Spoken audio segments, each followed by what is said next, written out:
빨강머리 앤이 있었던, 지금은 옛집은 다 헐고 새로운 이렇게 그 집 그대로 재현해 둔 곳이 있습니다. 그리고 조그만 도서관이 하나 있어요. 거기서 빨강머리 앤이 책에 나온 그대로 꾸며놨어요.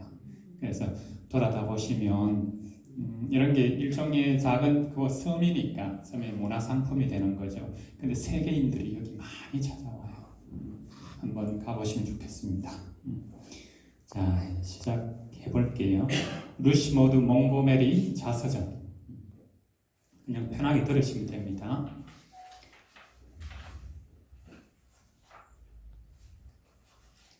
이렇게 들고 하겠습니다.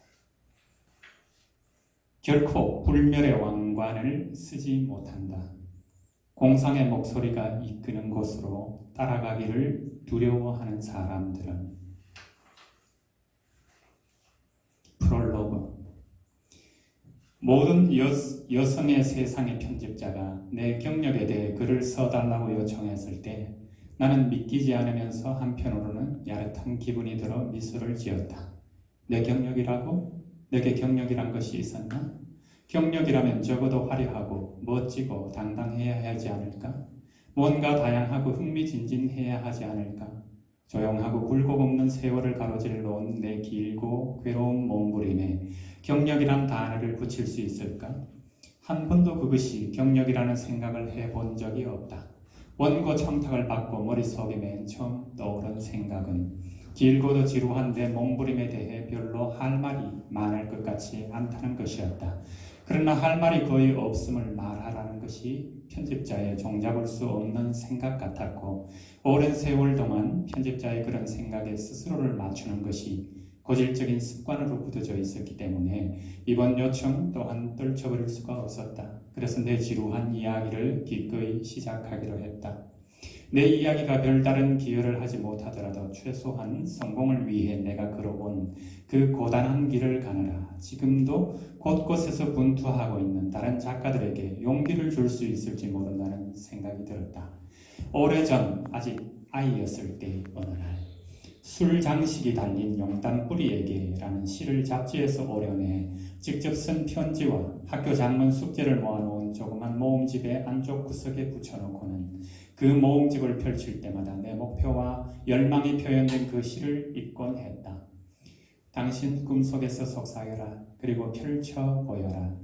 어떻게 위를 향해 올라갈지. 너무나 힘들고 너무나 가파른, 그렇게 웅장한 정상으로 이어지는 험난한 길, 어떻게 하면 도달할 수 있을까? 진실하고 눈부신 명성, 그 머나먼 목적에 어떻게 하면 반짝이는 두루마리에 쓸 수 있을까? 한 여성의 겸허한 이름을. 정말 힘들고 가파른 길이었다.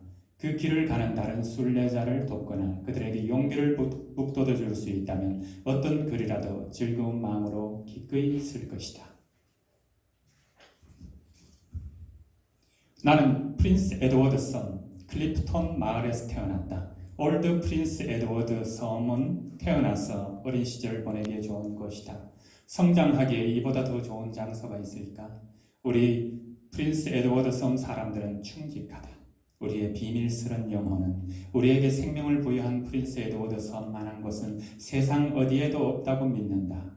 외부 사람들은 이곳이 세상 다른 장소와 크게 다를 것이 없는, 그다지 완벽하지 않은 곳이라 말할지 모른다. 하지만 우리들은 그런 주장을 인정하지 않을 뿐 아니라 그렇게 말하는 사람들에게 정말 부하가 난다. 프린스 에드워드 섬 사람들을 교묘하게 꼬드겨서 그들로부터 섬을 헐뜯는 소리를 조금이라도 들어보려 한다면 지나치다 싶을 정도로 넘쳐나게 그것을 칭찬하면 된다. 그러면 우리들은 신의 노여움을 면하고 우리의 솟구치는 자부심을 점잖게 감출 목적으로 아마도 한두 가지 정도의 단점을 말하리라. 그렇다고 해서 그 말에 고개를 끄덕이는 용서받지 못할 죄를 범하면 안 된다. 프린스 에드워드 섬은 정말 아름답다. 나는 개인적으로 이곳이 미 대륙에서 가장 아름다운 곳이라 믿는다. 물론 더욱 호사스럽고 웅장한 풍경을 자랑하는 곳이 있겠지만 우리 지역이 풍기는 품위 있고 평온한 분위기는 세상 어디에서도 찾아볼 수 없으리만치 사랑스럽다. 이곳은 누구의 침범도 허락하지 않는 신성한 바다에 둘러싸여 금푸른 만의 물결 위에 떠있는 실록의 외진 땅이요 태고적 평화가 깃든 곳이다. 섬의 아름다움을 돋보이게 하는 것은 바로 강력한 색채 대비이다. 꾸불꾸불한 길의 짙은 붉은색, 고지대와 초원의 눈부신 에메랄드색, 섬을 에워싼 바다에 반짝이는 사파이어색, 지리학적인 위치보다 프린스 에드워드 섬을 더욱 가치 있게 만드는 것은 바로 바다이다. 섬에서 저 아래로 펼쳐진 바다를 벗어날 수가 없다. 내륙의 일부 지역을 제외하고는 섬 어느 곳에서도 바다가 보인다. 때로는 먼 언덕 사이에 낀 자그마한 푸른 공간처럼 보이거나 강읍 위에 늘어선 가뭄비 나무의 짙은 가지 사이로 으스레하게 비치는 청록색 빛 정도로 보이는 경우도 있지만 말이다. 우리의 섬 사랑이 워낙 지극해서 섬의 풍치가 우리의 핏속을 흐르고 섬이 부르는 매혹적인 유혹의 노래소리가 우리 귓전을 울린다. 또한 아무리 섬에서 멀리 떨어져서 방황하더라도 파도에 속살거리는 소리는 꿈속에서나마 우리를 고향으로 데려간다. 무엇보다 나는 그런 푸르른 세인트 로렌스만 지역에서 태어나고 성장할 수 있다는 사실에 감사한다. 하지만 땅이나 바다만으로는 프린스 에드워드 섬이 가진 매력을 정의할 수 없다. 그렇게 하기엔 너무나 말로 표현하기 어렵고 미묘하기 때문이다. 나는 섬이 가진 이 독특한 매력은 섬의 풍경이 풍기는 순수함이라는 생각을 해왔다. 그렇다면 그런 순수함은 어디서 오는 것일까? 가뭄비 나무와 전나무의 거뭇거뭇한 무늬에 숨어 있을까? 바다와 강이 발하는 희미한 빛 속에 존재할까? 짭짤한 공기의 상쾌한 냄새 속에 있을까? 아니면 더 깊숙이 파고들어가 대지의 영혼 저 밑바닥에 존재할까? 대지 또한 인간 존재와 마찬가지로 됨됨이를 갖고 있기 때문에 그 됨됨이를 알려면 대지에서 살아야 하고 대지와 친구해야 하고 대지로부터 육체와 정신의 양분을 빨아들여야 한다. 그래야만 진정으로 대지를 이해하고 알 수 있다. 나의 아버지는 휴 존 몽고메리이고 어머니는 클라라 울러 맥닐이다. 이러면서 알 수 있듯 내 뿌리는 스코틀랜드이고 윗대 어느 조상으로부터 약간의 영국 혈통을 물려받았다. 양쪽 가문에는 많은 전통과 이야기가 전해 내려왔기 때문에 어릴 적 겨울날 벽난로 옆에 앉아 어른들이 두런두런 나누는 얘기를 흥미롭게 들었던 기억이 난다. 그 이야기에 담긴 낭만이 내 피 속에 흐른다.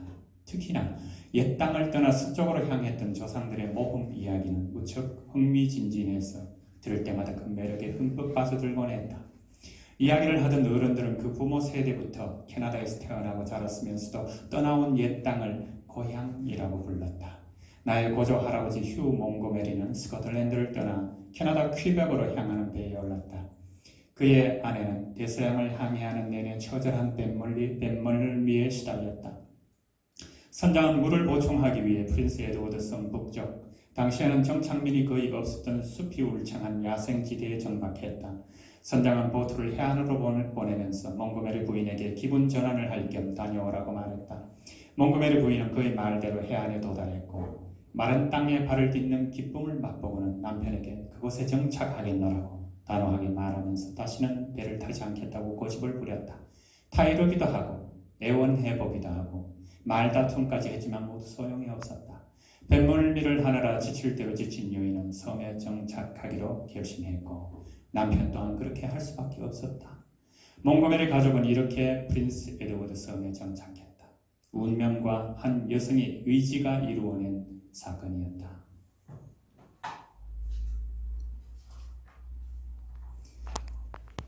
나의 어머니는 오랫동안 알다가 내가 21개월 되었을 때 캐번 시디의 옛집에서 돌아가셨다. 나는 관에 누워있던 어머니의 모습을 뚜렷하게 기억한다. 내가 가진 최초의 기억이다. 아버지는 내 손을 잡은 채 관 옆에 서 계셨다. 나는 수가 놓인 작고 하얀 모슬린 드레스를 입었고 아버지는 울고 계셨다. 방을 빙 둘러 여인들이 앉아 있었다. 나는 앞에 놓인 소파에 앉아 서로 귓속말을 하며 아버지와 나를 측은한 표정으로 쳐다보던 두 여인의 표정이 지금도 생각난다. 그들 뒤로 창문이 열려 있었고 초록 등굴이 창문을 가로질러 지나갔으며 바닥에 비친 덩굴 그림자가 네모난 창문 그림자 속에서 넘실거렸다. 나는 어머니의 얼굴을 내려다보았다. 몇 개월 동안 고통을 겪느라 지치고 많이 상했지만 온화한 얼굴이었다. 한때 아름다웠던 어머니의 뺨은 움푹 패여 있었지만 그토록 잔혹한 죽음마저도 어머니의 섬세한 얼굴 윤곽과 길고 비단처럼 부드러운 눈썹, 부드러운 갈색 머리카락만큼은 앗아가지 못했다. 나는 뭐가 뭔지 전혀 몰랐기 때문에 슬픔이 느껴지지 않았다. 그저 막연하게 불안했을 뿐이다. 엄마는 왜 가만히 있을까? 아빠는 왜 계속 우는 걸까? 나는 내 자그마한 손을 뻗어 엄마의 뺨에 댔다. 아직도 그때의 차가운 감촉을 느낄 수 있다. 방에 있던 누군가가 흐느끼며 말했다.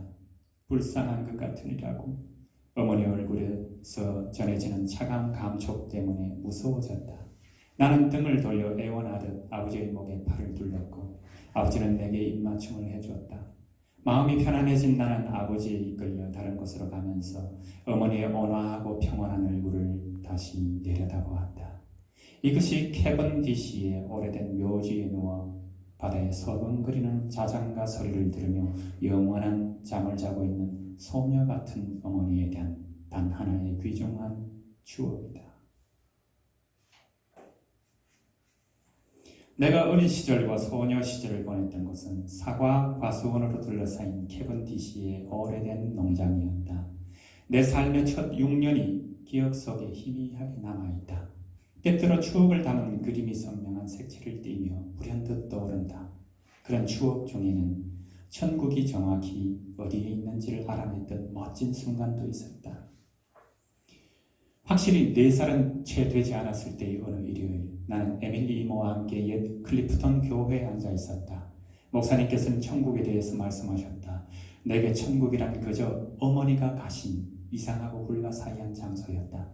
천국이 어디 있어요? 나는 에밀리 이모에게 속삭이듯 물었다. 교회에서 속삭이는 것은 용서받을 수 없는 죄라는 것을 뻔히 알면서도 말이다. 하지만 에밀리 이모는 나처럼 죄를 범하지 않았다. 그녀는 조용하고 침착하게 손을 들어 위쪽을 가리켰다. 이를 곧이곧대로 믿었던 나는 천국은 당연히 클리프턴 교회의 천장 위에 있다고 생각했다. 천장에는 조그맣고 네모난 구멍이 뚫려 있었다. 어째서 그 구멍을 통해 위로 올라가 엄마를 볼 수 없는 걸까? 이것이 내게는 항상 커다란 수수께끼였다. 좀 더 크면 클리프톤으로 가서 천국에 올라가 엄마를 찾아보아야겠다고 다짐하곤 했다. 이런 믿음과 희망은 비록 비밀스럽긴 했지만 한동안 커다란 위안이 되었다. 천국은 결코 도달할 수 없는 먼 곳이 아니었다. 눈부시지만 머나먼 땅이 아니었다. 그것은 10마일밖에 떨어져 있지 않은 클리프톤 교회의 지붕 밑에 있었다. 매우 슬픈 일이지만 나는 서서히 그런 믿음을 잃어버리게 되었다. 후드는 자신이 쓴 매력적인 책 회상에서 천국은 소년이었을 때보다 지금 훨씬 더 멀리 떨어져 있다고 썼다. 내게도 천국은 더욱 춥고 더욱 외로운 장소가 되었다. 나이가 들고 경험이 쌓여가면서 천국이 자신이 꿈꿔왔던 것만큼 가깝지 않다는 절망적인 확신이 결코 그 사실을 믿고 싶지 않았던 7살짜리의 의식 속을 파고들었다. 아마도 천국은 호흡보다 더 가깝고 손발보다 더 근접해 있었을지 모른다. 하지만 아이들이 갖는 생각이란 언제나 매우 구체적이어서 클리프톤 교회의 지붕 밑에 진주 박힌 문과 황금의 길이 존재하지 않는다는 사실을 일단 받아들이고 나자 천국이 지구에서 가장 멀리 떨어진 별보다도 더 멀리 있는 것처럼 느껴졌다. 다음 학교에 가는 이야기입니다. 숲속에는 시내도 있었다. 크고 깊은 맑은 샘이 솟아나는 기분 좋은 시내였다. 우리는 각기 물통을 들고 그곳에 물을 길러갔다. 그곳에는 웅덩이와 후미진 곳이 한없이 많았고 학생들은 점심시간이 될 때까지 우유병을 물속에 담가 신선하고 맛있게 보관했다. 요약입니다. 6살이 되면서 학교에 다니기 시작했다. 캐번디시 학교는 우리 집 대문 바로 바깥의 길가에 자리한 건물로 낮은 처마에 벽은 하얀색으로 칠해져 있었다. 서쪽과 남쪽에는 비탈진 언덕을 따라 가뭄비 나무 숲이 펼쳐졌다. 단풍나무가 군데군데 섞여있는 오래된 가뭄비 숲은 어릴 적 상상 속에서는 아름다움과 낭만을 상징하는 여정의 땅이었다. 그곳에는 구불구불 길이 나 있고 고사리와 이끼, 야생화 같은 보물이 가득해서 학교가 그 숲 근처에 있었다는 것에 언제고 감사한다. 숲은 학교 책상에 앉아 배운 공부보다 내 삶에 훨씬 더 교육적이고 바람직한 영향을 끼쳤다. 숲속에는 시내도 있었다. 크고 깊고 맑은 샘이 솟아나는 기분 좋은 시내였다. 아까 읽은 거네요. 우리는 각기 물통을 들고 그곳에 물을 길러갔다. 그곳에는 웅덩이와 후미진 곳이 한없이 많았고 학생들은 점심시간이 될 때까지 우유병을 물속에 담가 신선하고 맛있게 보관했다. 학생들에게는 자신만의 특별한 장소가 있어서 무언의 약속을 따라 정해진 다른 사람의 자리를 침범하면 화가 미쳤다. 하지만 불쌍하게도 나는 시냇물에 대해 어떤 권리도 누리지는 못했다. 학교가 시작하기 전에 급히 구불구불한 길을 달려가 이기긴 나무에 우유병을 기대놓고 햇살을 받은 물이 하얀 우유병 밖에서 춤을 추며 넘실거리는 모습을 보는 즐거움을 나만은 누리지 못했다. 나는 점심을 먹기 위해 매일 집으로 가야 했는데 그런 특권이 지독히도 싫었다. 물론 지금 생각하고 보면 만나고 따뜻한 음식을 먹기 위해 매일 집으로 갈 수 있었던 것이 매우 다행이었지만 그때는 그렇게 생각되지 않았다. 학교에 점심을 싸가서 운동장에 빙 둘러앉거나 나무 밑에 무리지어 앉아 밥을 먹는 것만큼 재미있지 않았다. 비바람이 불어 나 또한 점심을 사갈 수 있게 된 날이면 뜰듯이 기뻤다. 우월한 혜택을 누리며 혼자 두드러지지 않고 무리 중에 하나로 자연스럽게 섞일 수 있었기 때문이다. 내가 다른 아이와 다르다고 느껴 걱정했던 것은 또 하나, 절대 맨발로 학교에 갈 수 없다는 것이었다. 다른 아이들은 모두 맨발로 등교했기 때문에 나는 맨발로 학교에 갈 수 없는 것이 창피했다. 비록 집에서는 맨발로 뛰어다닐 수 있었어도 학교에서는 버튼 달린 장화를 신어야 했다. 얼마 전에 나와 함께 학교에 다녔던 친구가 예쁜 버튼 달린 장화를 신었던 내가 항상 부러웠다고 고백했다. 항상 자신이 가지지 않은 것을 부러워하는 것이 인간의 본성인가 보다. 나는 친구들처럼 맨발로 학교에 가고 싶어 몸살을 앓았는데 정작 친구들은 버튼 달린 장화를 신는 것이 행복이라며 배 아파했다니 말이다. 대다수 어른들은 한창 민감한 아이들이 자신들의 작은 세계에서 다른 아이들과의 눈에 띄는 차이점 때문에 얼마나 고통받는지 진정으로 이해하지 못한다. 어느 겨울날 새로운 스타일의 앞치마를 두르고 학교에 갔을 때가 생각난다. 지금 생각해도 그 앞치마는 결코 예쁘지 않았던 것 같다. 당시에는 정말 몹시 추하다고 생각했다. 소매가 달린 기다랗고 자루처럼 생긴 옷이었다. 게다가 소매가 지독하게 모멸스러웠다. 학교에서 소매 달린 앞치마를 입었던 아이는 단 한 명도 없었다. 내가 그 차림으로 학교에 가자 어떤 여자아이가 마치 아기들이 입는 앞치마 같다고 비웃었다. 그러자 다른 아이들을 또 따라서 비웃었다. 나는 그 앞치마를 입는 것을 도저히 참을 수 없었지만 어쨌거나 입어야만 했다. 굴욕감은 결코 줄어들지 않았다. 다 달아서 더 이상 입을 수 없게 될 때까지 입어야 했던 아기 앞치마는 내게 인간 인내의 극단적 한계였다. 학교에 다니기 시작한 첫날에 대해서는 두드러지게 기억나는 것이 없다. 에밀리 이모가 나를 학교에 데려가서 큰 여자아이 몇 명에게 인계했기 때문에 그날은 그들과 함께 앉아 있어야 했다. 하지만 두 번째 날은 사는 동안 그날의 일은 결코 잊을 수 없을 것이다. 그날은 지각을 해서 교실에 혼자 들어가야 했다.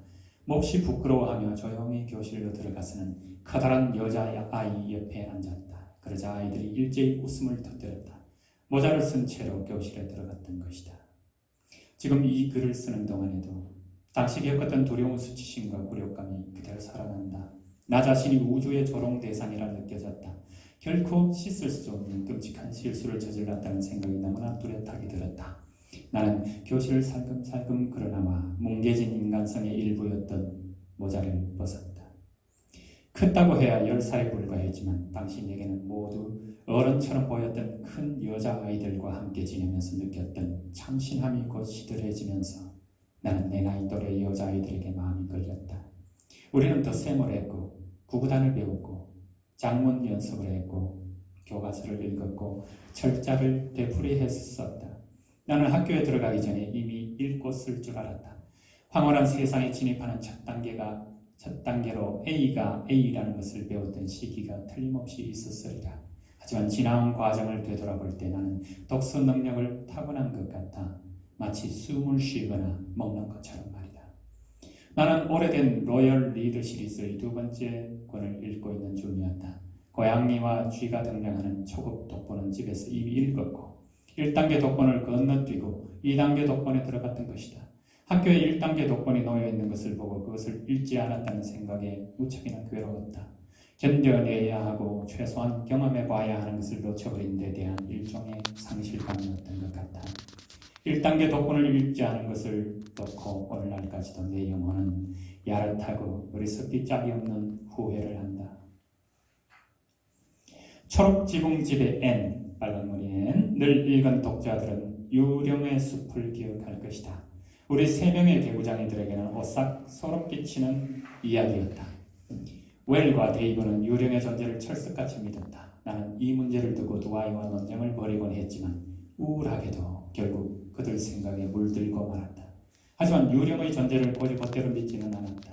그저 햄릿의 생각과 마찬가지로 세상에는 캐븐디시 사람들이 생각하는 것 이상의 무엇, 즉 우리가 보통 상상하는 것 이상의 무엇이 있을지도 모른다고 생각했다.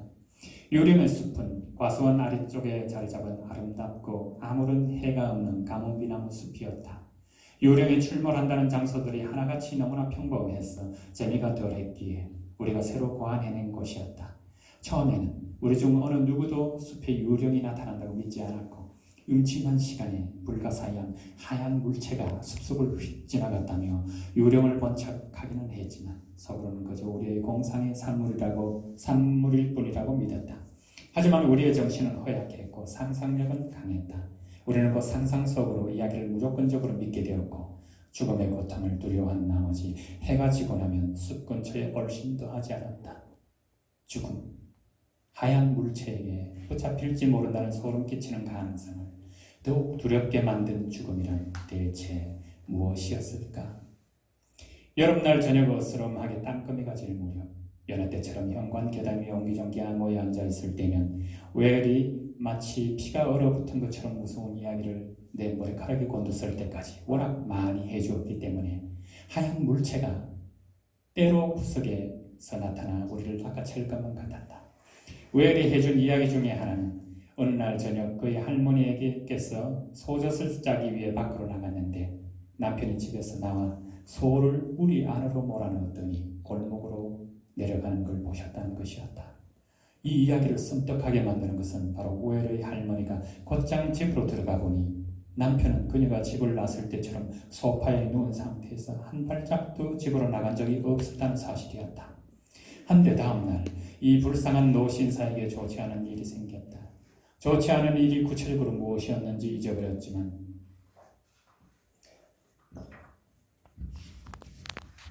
자기 유령을 시켜 소떼를 몰게 한 행동에 대한 합당한 처벌이었으면 의심의 여지가 없다. 유령의 숲 남쪽 끝에는 매우 웅장하고 늙은 자작나무가 자랐다. 내게는 나무 중의 나무였다. 나는 그 자작나무를 숭배해서 숲의 군주라고 불렀다. 나의 초기 시 중에 이 자작나무를 노래한 시가 있다. 9살 되던 해에 이 시를 썼는데 지금도 기억하는 시의 내용은 이렇다.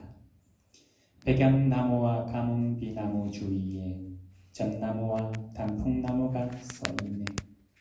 하지만 내가 가장 사랑하는 늙은 나무는 유령의 숲에서 자란다네. 그것은 당당하고 키가 커다랗고 늙은 자작나무. 푸르른 가지를 쭉 벌리고 더위와 햇볕과 눈부심을 막아주는 정말 아름다운 나무라고 생각했네. 그것은 숲의 군주라네. 더할 나위 없이 당당한 이름. 그것은 아름다운 자작나무라네. 이름이 널리 알려져 있는. 마지막 구절은 확실히 시적인 허구였다. 올리버 웬델 홈스 소설가입니다. 미국에는 이렇게 말했다. 내가 아는 한 나무와 진리를 제외하고는 젊음을 유지하는 것은 아무것도 없다. 하지만 나무조차도 영원히 살 수 없다. 유령의 숲 또한 벌목되어 거대한 자작나무만 홀로 남았다. 하지만 무성하게 자란 가뭄비 나무의 보호를 받을 수 없었기 때문에 바다로부터 불어오는 모든 북풍을 막기도 전에 서서히 죽어갔다. 봄마다 잎이 나오지 않는 가지가 점점 많아졌다. 가련한 나무는 백성에게 버림받아 왕관을 빼끼고 누더기 망토를 걸친 왕처럼 서 있었다. 마침내 그 나무가 벌목되었을 때도 나는 애처롭다는 생각이 들지 않았다. 그 나무는 시들지 않는 아름다움을 간직한 채 다시 왕 위에 올라 꿈의 땅을 통치하기 시작했기 때문이다. 다음 바다와 더불어 바닷가 이야기입니다. 해변은 원래 내 의식이 시작할 무렵부터 내 삶의 일부였다. 어떤 상황에서든 해변에 대해 알고 해변을 사랑하도록 배웠다. 해변에는 바위로 형성된 것이 있어서 둥근 돌이 듬성듬성 박힌 만으로부터 바위 투성이 붉은 절벽이 가파르게 솟아올라 있었다. 또한 반짝거리며 길게 펼쳐진 모래 해변이 있었다. 모래 해변은 거친 풀로 뒤덮여 줄줄이 늘어선 둥근 모래 언덕을 사이에 두고 들판 호수와 분리되었다. 이 모래 해변은 해수욕을 하기에 더할 나위 없이 좋았다. 나는 어린 시절 내내 정말 오랜 시간을 해변에서 보냈다. 그때는 지금처럼 그렇게 조용하지도 쓸쓸하지도 않았다. 고등어 어획이 호황을 이루었을 때여서 고기잡이 배가 해변에 점점이 흩어져 있었다. 많은 농부들이 그들 농장의 일부인 해변에 고기잡이집과 보트를 갖고 있었다. 외할아버지는 여름이면 항상 고등어잡이를 하셨는데 할아버지 배에는 2-3명의 프랑스계 캐나다인이 함께 타서 일을 도왔다. 바위가 뚝 떨어져 나가고 모래 해변이 시작되는 곳에 고기잡이집들이 적잖이 무리지어 있었다. 사람들은 그곳을 콤프로라고 불렀는데 마지막으로 짓는 집에 마지막 못을 치는 바로 그날 그 시간에 세포의 반란에 콤프로 대학살 소식이 전해졌기 때문이다. 지금 그곳에는 집이 한 채도 남아있지 않다. 남자들은 새벽 서너 시가 되면 잠자리에서 일어나 고기를 잡으러 나갔다. 우리 아이들은 그들에게 8시에 아침을 그 후에 점심을 가져다 주어야 했고 물고기가 하루 종일 잡히는 날이면 저녁까지 날라다 주어야 했다. 나는 방학이 되면 낮 동안 대부분을 그곳에서 지냈기 때문에 이내 해변의 모든 만과 곳과 바위를 알게 되었다. 고기잡이 집 천창으로 배들을 지켜보기도 하고 물속에서 선발을 철벅거리기도 하고 조개 껍질과 조약돌과 홍합 등을 줍기도 하고 바위에 앉아 기다란 해초를 씹어먹기도 했다. 썰물이 되면 바위에는 수없이 많은 달팽이가 붙어 있었다. 그때는 달팽이라 불렀지만 사실 정확한 이름은 총알고둥이였을 것이다. 우리 주먹만큼이나 크고 하얗고 속이 긴 달팽이 껍질을 발견할 때가 많았는데 먼 해변이나 깊은 바다에서 밀려온 것이었다. 나는 일찍이 홍조의 앵무조개에 나오는 아름다운 구절을 암송하곤 해서 햇볕에 그은 손으로 커다란 달팽이 껍질을 쥐고 젖은 맨발을 꽃무늬 치마 속에 집어넣은 채로 커다랗고 둥근 바위에 앉아 꿈꾸듯 내 영혼에게 더욱 장엄한 저택을 지을지어다. 오 나의 영혼이여 라고 읊조리곤 했다.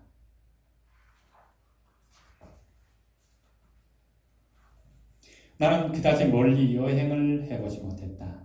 가끔 샬롯타운이나 파크코너에 있는 존 캠벨 삼촌댁에 갈 때야 지평선을 넘어 여행을 할 수 있었기 때문에 항상 가슴 설레며 두 여행을 기다렸다. 파크코너는 적어도 1년에 한두 번 정도로 비교적 자주 다녀올 수 있었다. 하지만 샬롯타운은 자주 못 가서 3년에 한 번 정도 다녀올까 말까였는데 지금의 유럽 여행에 견줄 정도로 색다르고 흥미진진하고 신나기 그지없는 여행이었다. 그곳은 모든 사람들이 옷을 멋지게 차려입고 견과류와 캔디와 오렌지를 원하는 대로 마음껏 먹을 수 있는 환상적이고 매력적인 곳이었다. 상점에 진열된 아름다운 물건을 쳐다보는 멋진 즐거움 또한 빼놓을 수 없었다. 5살 때 처음으로 샬롯타운을 여행했을 때의 기억이 떠오른다. 그곳에서 정말 멋진 시간을 보냈지만 무엇보다 가장 유쾌했던 일은 집으로 향하기 직전에 겪었던 자그마한 모험이었다. 거리에서 친구 몇 번을 만난 외할아버지와 외할머니는 가던 길을 멈춘 채 말씀을 나누셨다. 내게 전혀 신경을 쓰지 않는다는 사실을 알아차린 나는 모험을 즐기고 싶어 몸살이 난 나머지 재빨리 바로 옆 골목길로 접어들었다. 여태껏 한 번도 보지 못했던 멋진 곳이었다. 다른 곳에서는 볼 수 없는 매력이 풍겼다. 내가 보았던 중에서 가장 놀라운 장면은 집 꼭대기에서 양탄자를 터는 여인이었다. 너무 아찔한 장면이라 현기증이 다 났다. 우리는 보통 양탄자를 마당에서 턴다. 양탄자를 집 꼭대기에서 턴다는 얘기를 누가 들으나 봤겠는가? 친구들과 함께 숲을 통과하는 일은 매우 상쾌했다. 하지만 숲을 홀로 통과할 때 이 느낌은 사뭇 달랐다. 숲속길을 따라 1마일쯤 가면 한 가족이 차와 설탕 등을 팔며 생활하는 자그마한 가게가 있었다. 나는 집안에서 쓸 물건을 사기 위해 그 가게로 자주 심부름을 가곤 했는데 그때 숲속을 지나느라 겪었던 고통스러운 두려움을 결코 잊을 수 없을 것이다. 숲을 통과하기 위해 걸어야 하는 거리는 4분의 1마일이 채 되지 않았지만 내게는 끝도 없이 길게만 느껴졌다.